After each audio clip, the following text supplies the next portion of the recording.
Shreyas cooler, आप देख रहे हैं देश का सबसे भरोसेमंद डिजिटल चैनल वीके न्यूज। आलोक मौर्य ने पत्नी ज्योति मौर्य को पढ़ा लिखाकर एसडीएम बनाया, लेकिन आलोक का कहना है कि वो बेवफा निकली। इसके बाद सोशल मीडिया दो गुट में बंट गया।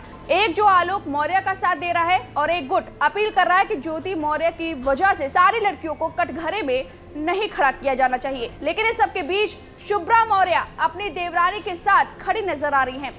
आलोक मौर्य के घर वालों पर बड़े खुलासे कर रही हैं, जिसके बाद इस पूरे खबर को एक अलग मोड़ दे दिया गया है। यहाँ तक कि आलोक मौर्य के लिए सहानुभूति रखने वालों के मन में भी शंका ने घर कर लिया है।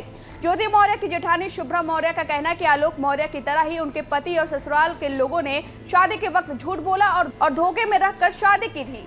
शुभ्रा का आरोप है कि जिस तरह से उनकी जेठानी एसडीएम ज्योति मौर्य के पति आलोक मौर्य ने झूठ बोलकर ग्राम विकास अधिकारी बताकर शादी की थी, उसी तरीके का धोखा उनके साथ भी हुआ है। साल 2010 में हुई आलोक और ज्योति मौर्य की शादी के कार्ड में पति विवेक मौर्य ने अपने नाम के साथ इंटेलिजेंस ब्यूरो लिखवाया था, जबकि वह कभी इंटेलिजेंस ब्यूरो में थे ही नहीं और आज भी जीएसटी विभाग में महज स्टेनोग्राफर है। ज्योति मौर्य की तरह ही जेठानी शुभ्रा मौर्य ने भी अपने ससुराल वालों पर दहेज मांगने और मांग पूरी न होने पर मारपीट और प्रताड़ित किए जाने का गंभीर आरोप लगाया है।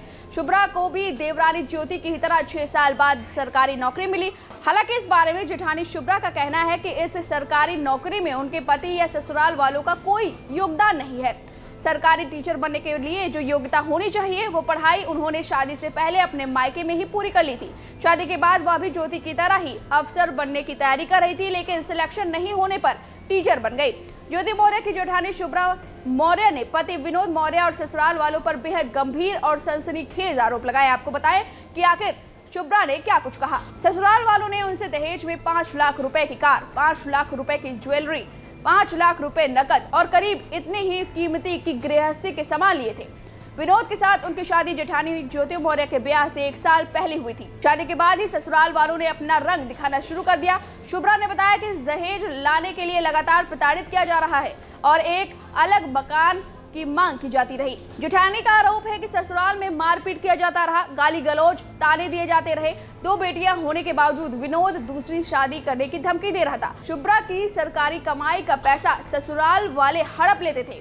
शुभ्रा का एटीएम भी विनोद के पास रहता था। एक बार तो शुभ्रा को ससुराल से भगा दिया गया, जिसके बाद मायके से उसे नया घर मिला, लेकिन वहां भी शुभ्रा का पति विनोद शराब के नशे में आता था और उसके साथ मारपीट करता था और पैसों की डिमांड भी करता था। हालांकि इस बारे में जब शुभ्रा के पति यानी कि एसडीएम ज्योति मौर्य के जेठ विनोद मौर्य से बातचीत हुई तो उन्होंने अपने ऊपर लगे आरोपों को गलत बताया। विनोद का कहना है कि जिस तरह से ज्योति मौर्य एसडीएम बनने के बाद बदल गई, उसी तरह से उनकी पत्नी शुभ्रा का रवैया भी सरकारी टीचर बनने के बाद बदल लेगा।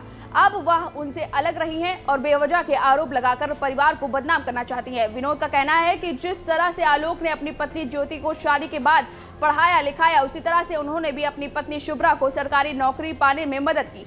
पति विनोद का कहना है कि ज्योति मौर्य और आलोक की शादी के वक्त उनका सिलेक्शन इंटेलिजेंस ब्यूरो में हो गया था, लेकिन उन्होंने उस नौकरी को ज्वाइन नहीं किया था। इसी वजह से शादी के कार्ड में वह लिखाया गया था। फिलहाल शुभ्रा ने अपने और दोनों बेटियों की जान को खतरा बताते हुए पुलिस अफसरों से सुरक्षा मुहैया कराने जाने की बात कही है और एफआईआर भी दर्ज कराई है।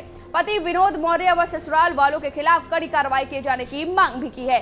सवाल यह है कि ज्योति मौर्य और शुभ्रा सही है या नहीं, उनके ससुराल वाले लालची हैं या आलोक मौर्य और उनके बड़े भाई विनोद जो कह रहे हैं दोनों सरकारी नौकरी के बाद उनका रवैया बदल गया और वो पूरी तरह से बदल गई। इस पूरी खबर पर आपकी जो भी राय है हमें कमेंट करके जरूर बताएं। वीके न्यूज, राष्ट्र के नाम।